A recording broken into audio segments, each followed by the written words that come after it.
by Kyaw Phyo Tha, the 23rd of November 2017. Yangon, the latest outbreak of violence in northern Rakhine State has resulted in some significant shifts in the Buddhist nationalist movement, the most notable being how it has become closer to the army than ever before.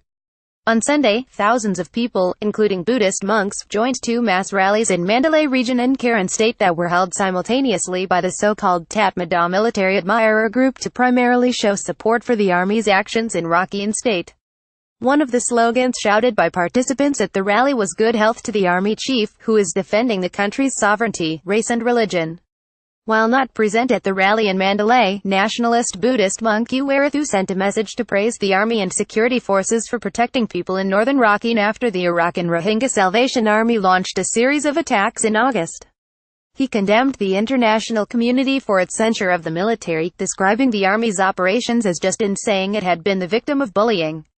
"Monks and people are the ones who will take care of the helpless army like their sons," the monk wrote in a message that was read out on his behalf at the rally. The army has been accused by the international community of using excessive force and carrying out an ethnic cleansing campaign against the Rohingya in northern Rakhine State during its clearance operations in the area after Muslim militants attacked 30 police outposts in late August. The army operation sent more than 600,000 refugees fleeing to Bangladesh. The US and EU have imposed sanctions on top military leaders in response to the alleged atrocities. The pro-army rallies on Sunday were not the first to be held.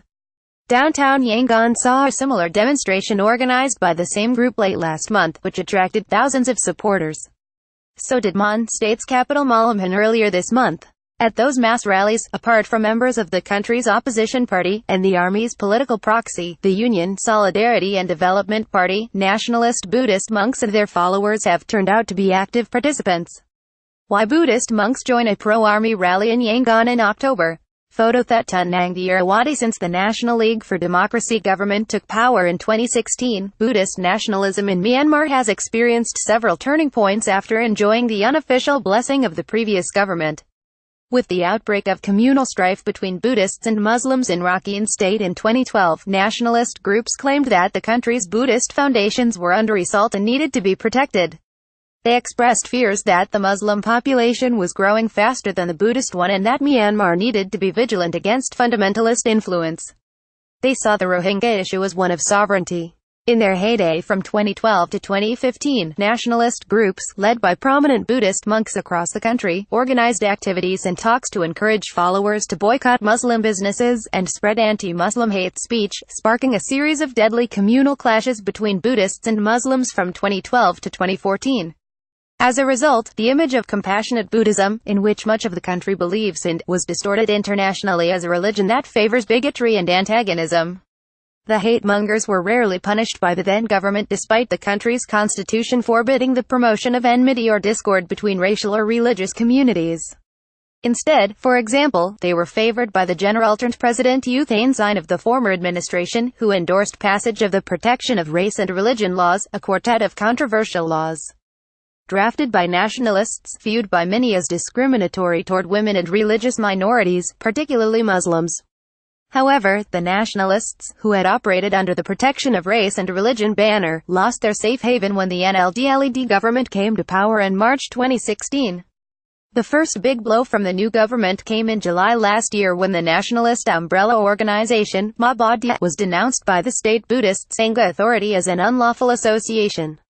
The unprecedented move was followed by a series of government actions this year: the arrest of nationalists for committing offenses against the state, restrictions on ultra-nationalist monk Kyaw Phyo Tha from preaching, a ban on Mabodya operating under its current name and ordering that their signboards be taken down across the country, a crackdown on sit-ins by nationalist monks in Yangon and Mandalay, and the latest arrest of a prominent nationalist monk.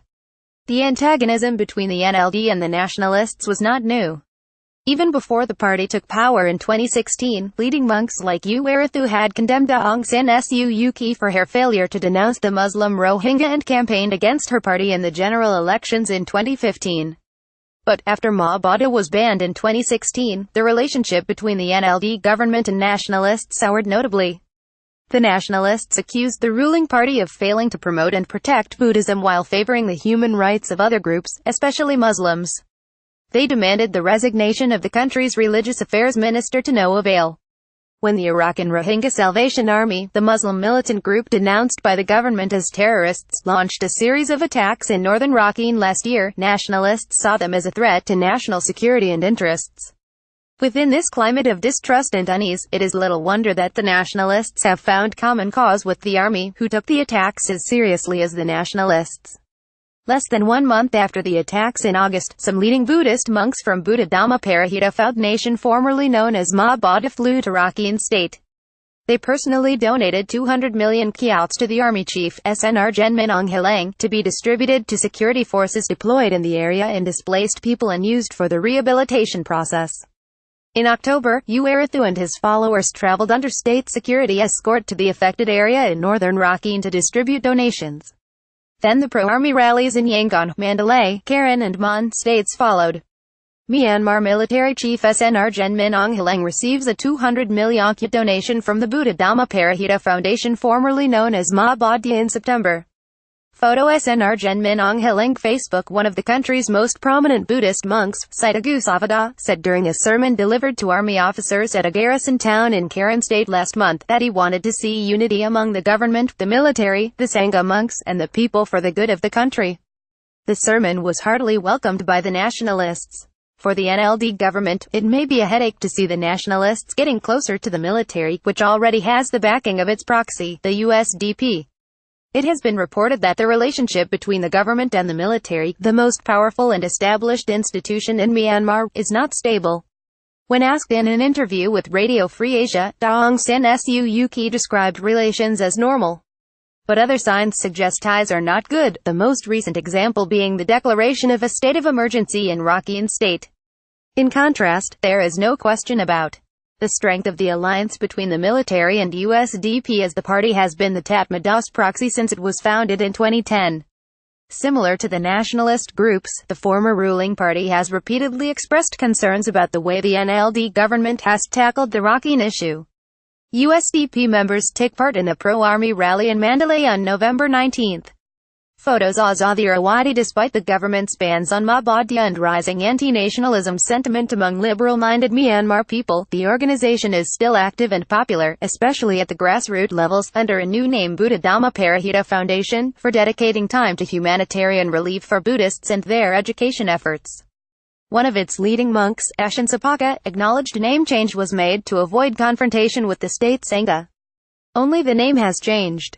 The rest is the same, he told Myanmar Rudin Weekly, a publication run by nationalists. It should be noted that the organization's subchapters in Mandalay and Karen State are still defying the government's order not to use the name Ma Bodhi. The authorities there remain silent on the issue. It is worth noting that the pro-army mass rallies took place in those areas on Sunday as well. With hundreds of subchapters and hundreds of thousands of followers across the country, Ma Bodhi should not be underestimated. Embittered by their marginalization under the new government, while inflamed by radical nationalism, these groups may turn reactionary anytime soon. If that happens, they are vulnerable to being manipulated by anyone who wants to undermine the current democratic transition, and Myanmar's democratic development will be placed at risk.